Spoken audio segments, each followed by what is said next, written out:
So I'm watching First Take, and I'm trying to hear if I could get anything new or something that really stands out as they're talking about the New York Knicks again. I'm very interested in this trade, how it works. It was a big one, at least the biggest one as of right now. And at first I thought it was just another conversation that they were kind of having already from a couple of days before in terms of where do the Knicks rank against Philadelphia and the Celtics, until there was an interesting part where Stephen A brought up Karl Anthony Towns and Joel Embiid.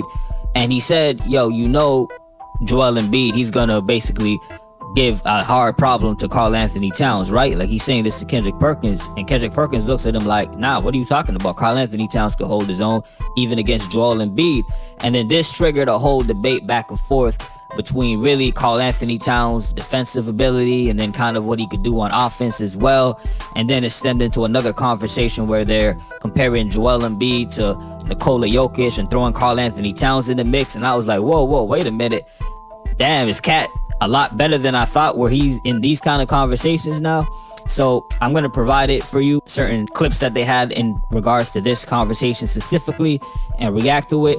All right, here we go. But we ain't gonna confuse Karl Anthony Towns with being able to deal with Joel Embiid. We ain't gonna say that, Big Perk, are we? Why not? Why not? Did you watch the? Why second? not? Hold on. Let me throw something your way. Did you watch the second round of the postseason last year in the Western Conference? Yeah. Do you remember the matchup with the Minnesota Timberwolves and the Denver Nuggets? When he was guarding Jokic. Karl Anthony, not only guarding him, he was giving him that work on the other end. One could argue that Karl Anthony Towns was the best player in that series.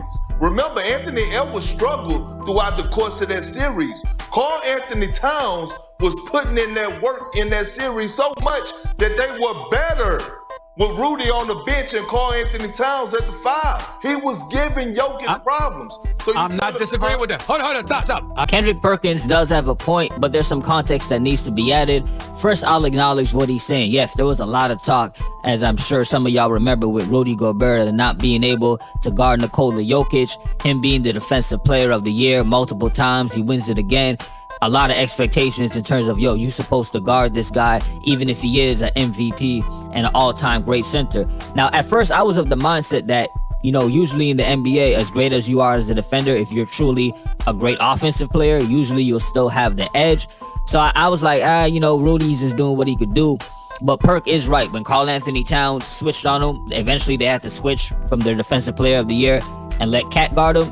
Yes, he did do a better job. That was mainly because, in my opinion, Cat is a lot more mobile than Rudy Gobert. So when he was guarding Nikola Jokic out on the perimeter sometimes, he made it a lot harder for Nikola to really even dribble the ball on the floor or make certain passes. I think Rudy was backing up off of him a little bit, giving him the shot. Karl Anthony Towns doesn't really need to do that. His perimeter defense is better than what Rudy Gobert's going to give you.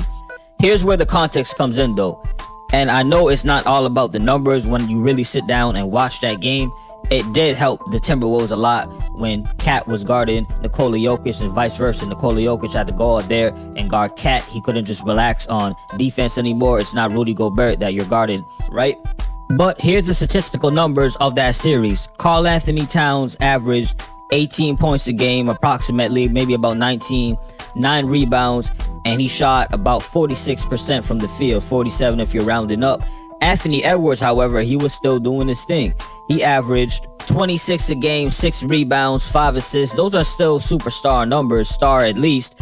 The only thing is his shooting was a little bit below average, as he would normally want to shoot. If you're a star player, it was about 43%, which is not bad. It just could be higher. So when Kendrick Perkins is saying Anthony Edwards was struggling, yes, he was a little bit, but for the most part, he was still dominating that series as he normally does. Nikola Jokic, on the other hand, was averaging 30 points a game, 13 rebounds, and 9.5 assists, while shooting 52% from the field in this series. Again, as I was saying, it's not all about the numbers. When you have a superstar player, you just want to make it hard for him.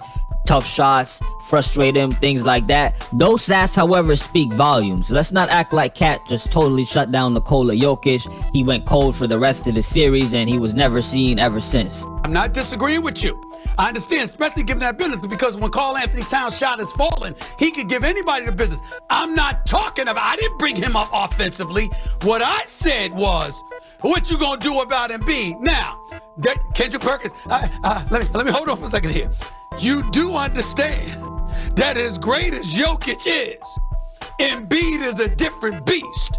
You do understand that, right? Highlighting the greatness of Joel Embiid and saying as a talent, this might be the greatest talent at the big man position we've ever witnessed. So it's not taking anything away from Jokic. It's simply acknowledging the greatness of a Joel Embiid and asking ourselves if he got two legs to operate with instead of one. Going up against a Knicks squad that he averaged 35 against came postseason time.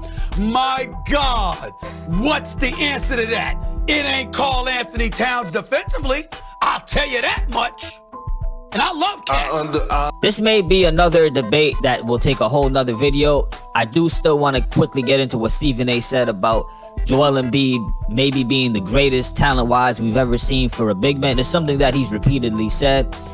You know, I still put Nikola Jokic right there. If we're talking just strictly talent, I think they're individually have different strengths, different weaknesses. Like when he says that, I'm wondering, is he basing that off of Joel Embiid's scoring ability? Because Joel clearly is the better scorer if I'm looking for somebody to get me 40, maybe a 50-point ball.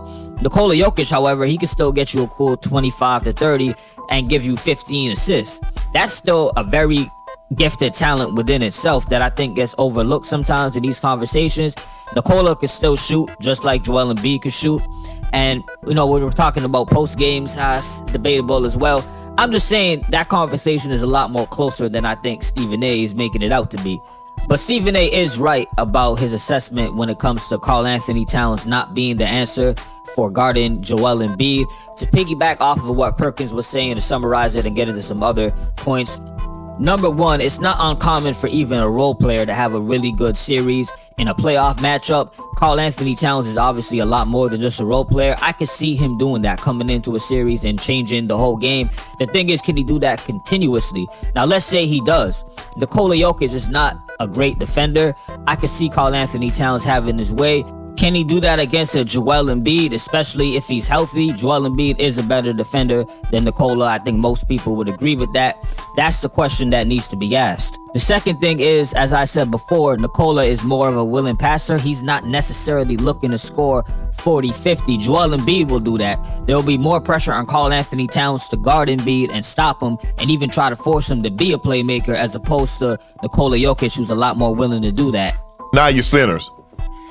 You got Kareem, Bill, Wilt, Shaq, Hakeem, Jokic. Shout out to Jokic. I love him, but I really got to say him because I think, if not, to me, he's one of the best players. I got his picture in my house. Who? Bill Russell. Oh. I love Bill Russell.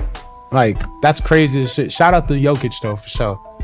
This was a conversation where Shannon Sharpe was asking Karl Anthony Towns for his opinion at the top players for every position in the NBA throughout history. When they got to center, you noticed something, right? Joel Embiid's name wasn't mentioned. And he said, yeah, shout out to Nikola Jokic. So you could tell Nikola was the one who he was really thinking about. Him or Shannon Sharpe didn't bring up Joel, unless I missed it in this clip. If y'all watched like the whole entire thing, which I haven't gone through yet, you can tell me. Otherwise, I found that interesting. All right, anyways, I'm gonna end things here. Y'all let me know what you believe. Could Karl Anthony Towns guard Joel Embiid? Will he give him a huge matchup against each other if they face in the playoffs or the regular season?